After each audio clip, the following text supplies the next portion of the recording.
ಈ ಒಂದು ಮಾನ್ಯದಿಂದ ಶ್ರೀ ಯಲ್ಲಮ್ಮ ದೇವಸ್ಥಾನದವರೆಗೆ ಮನೆಗಾಗಿ ಪಾದಯಾತ್ರೆಯನ್ನು ಹಮ್ಮಿಕೊಂಡಿರ್ತಕ್ಕಂಥ ನಮ್ಮ ನಿಮ್ಮ ನೆಚ್ಚಿನ ನಾಯಕರು, ನಮ್ಮೆಲ್ಲರ ಆತ್ಮೀಯರು ಆಗಿರುವಂತಹ ಶ್ರೀ ರಾಜ ವೆಂಕಟ ನಾಯ್ಕ ಅಣ್ಣನವರೇ, ನಮ್ಮ ತಾಲೂಕಾ ಶಿರೂರು ಭಾಗದ ಅಧ್ಯಕ್ಷರು ಆಗಿರ್ತಕ್ಕಂಥ ಮಲ್ಲಿಕಾರ್ಜುನ್ ಬೆಳ್ತಿಗೆ ಅವರೇ, ಅದೇ ರೀತಿ ಮಾನ್ಯ ತಾಲೂಕಾ ಅಧ್ಯಕ್ಷರಾಗಿರ್ತಕ್ಕಂಥ ಮಲ್ಲಟ್ಟಿ ಈರಣ್ಣ ಸಾರ್ ಅವರೇ, ಮತ್ತು ಇಲ್ಲಿ ಸೇರಿರ್ತಕ್ಕಂಥ ಎಲ್ಲ ನಮ್ಮ ಪಕ್ಷದ ಮುಖಂಡರುಗಳೇ, ರೈತ ಮುಖಂಡರುಗಳೇ, ಎಲ್ಲ ವಿವಿಧ ಸಂಘ ಸಂಘಟನೆಗಳ ಮುಖಂಡರುಗಳೇ, ಅದೆಲ್ಲಕ್ಕಿಂತ ಮುಖ್ಯವಾಗಿ ಈ ಒಂದು ಪಾದಯಾತ್ರೆಗೆ ಮೆರುಗು ತಂದು ಕೊಟ್ಟಿರ್ತಕ್ಕಂಥ ಇಲ್ಲಿ ಸೇರಿರ್ತಕ್ಕಂಥ ಎಲ್ಲರಿಗೂ ಮೊದಲನೇದಾಗಿ ತುಂಬಿರುವ ಧನ್ಯವಾದಗಳನ್ನು ಹೇಳುತ್ತಿದ್ದಾರೆ.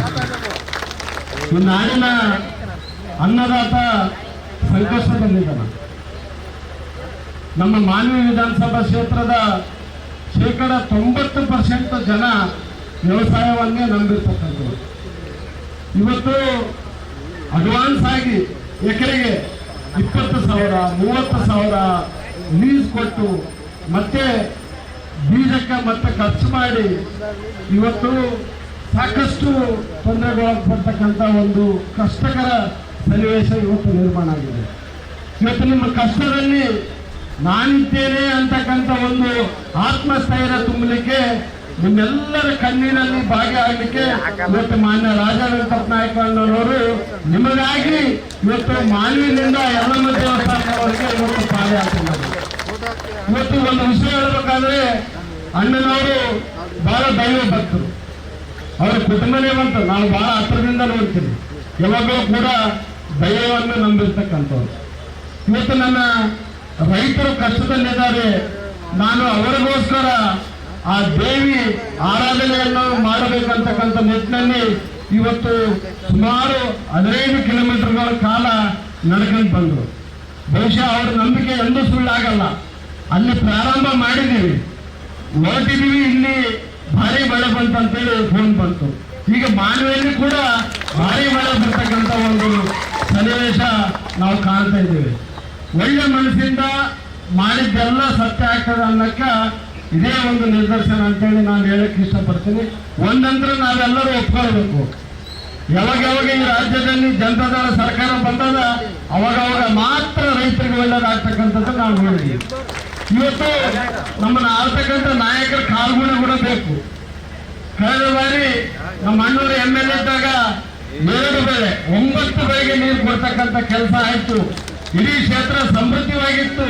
ಎಲ್ಲ ರೈತರು ಹೊಟ್ಟೆ ತುಂಬ ಏನಾದೆಲ್ಲ ಬೆಳೆದು ಇವತ್ತು ಸಾಕಷ್ಟು ಸಮೃದ್ಧಿಯಿಂದ ಇರ್ತಕ್ಕಂಥದ್ದು ನಾವು ನೋಡಿದ್ವಿ. ಆದರೆ ಇವತ್ತು ಪರಿಸ್ಥಿತಿ ಏನಾಗಿದೆ, ಈ ಕಡೆ ನಮ್ಮ ಭಾಗದಲ್ಲಿ ಈ ಕಾಂಗ್ರೆಸ್ ಸರ್ಕಾರದಲ್ಲಿ ಬರಗಾಲ, ಆ ಕಡೆ ಮೈಸೂರು ಮಂಡ್ಯ ಸೈಡು ರೈತರ ಭೂಮಿ ಕಿತ್ಕೊಳ್ತಕ್ಕಂಥ ಪರಿಸ್ಥಿತಿ. ಒಂದು ಕಡೆ ಬರಗಾಲ, ಒಂದು ಕಡೆ ಭೂಮಿ ಕಿತ್ಕೊಳ್ತಕ್ಕಂಥ ಪರಿಸ್ಥಿತಿ. ಇಂಥ ಒಂದು ಸಂಕಷ್ಟದಲ್ಲಿ ಇವತ್ತು ರೈತರಿದ್ದಾರ.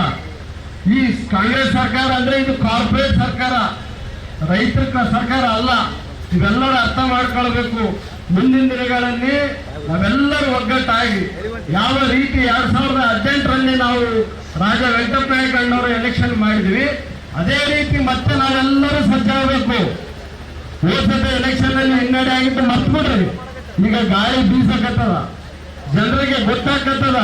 ಇವತ್ತು ಅಣ್ಣ ಹೆಂಗಿದಾರ, ಈಗಿನ ಶಾಸಕರು ಹೆಂಗಿದಾರ, ಇವತ್ತು ಕೇಳೋರೇ ಇಲ್ಲ, ರೈತರು ಗೋಳು ಕೇಳೋರೇ ಇಲ್ಲ. ಈ ಸರ್ಕಾರ ಇನ್ನೂ ಇಷ್ಟು ತಿಂಗಳು ಬರಗಾಲ ಬಿದ್ದರೂ ಕೂಡ ಇನ್ನೂ ರೈತರಿಗೆ ಯಾವುದೇ ಏನೂ ಅನುಕೂಲ ಮಾಡ್ಲಿಕ್ಕೆ ರೆಡಿ ಇಲ್ಲ. ಅದೇ ಕುಮಾರಣ್ಣ ಇದ್ರೆ ಬಹುಶಃ ಈ ರೈತರು ಏನಾದಲ್ಲ ಇವತ್ತು ಈ ಸಂಕಷ್ಟ ಪಡಲಿಕ್ಕೆ ಆಗ್ತಿರ್ಲಿಲ್ಲ. ಅವಾಗಲೇ ಅವ್ರ ಸರ್ಕಾರದಲ್ಲಿ 25,000 ಕೋಟಿ ಸಾಲ ಮನ್ನಾ ಮಾಡ್ತಿರ್ತಕ್ಕಂಥದ್ದು ನಿಮ್ಗೆಲ್ಲರೂ ಗೊತ್ತಿದೆ. ಆ ನಿಟ್ಟಿನಲ್ಲಿ ನಾನು ಹೇಳೋದು ಒಂದೇ, ಜನತಾದಳ ಪಕ್ಷ ಅಂದ್ರೆ ರೈತರ ಪಕ್ಷ. ರಾಜ ವೆಂಕಟ ನಾಯಕರು ಅಂದ್ರೆ ರೈತರ ಕೈ ಇರ್ತಕ್ಕಂಥ ರಾಜ ವೆಂಕಟ ನಾಯಕರು ಅಂತ ಹೇಳ್ತೀನಿ. ಆ ನಿಟ್ಟಿನಲ್ಲಿ ತಾವೆಲ್ಲರೂ ಕೂಡ ಬಹಳ ಒಂದು ಉರಿ ತುಂಬತಕ್ಕಂಥ ಕೆಲಸ ಇವತ್ತು ಮಾಡಿದ್ದೀರಿ. ಖಂಡಿತವಾಗ್ಲೂ ರೈತರಿಗೆ ಒಳ್ಳೇದಾಗೇ ಆಗ್ತದೆ ಅಂತಕ್ಕಂಥ ಮಾತನ್ನು ಹೇಳ್ತಾ ನನಗೆ ಮಾತನಾಡಲಿಕ್ಕೆ ಅವಕಾಶ ಕೊಟ್ಟಿದ್ದಕ್ಕಾಗಿ ತಮಗೆಲ್ಲರೂ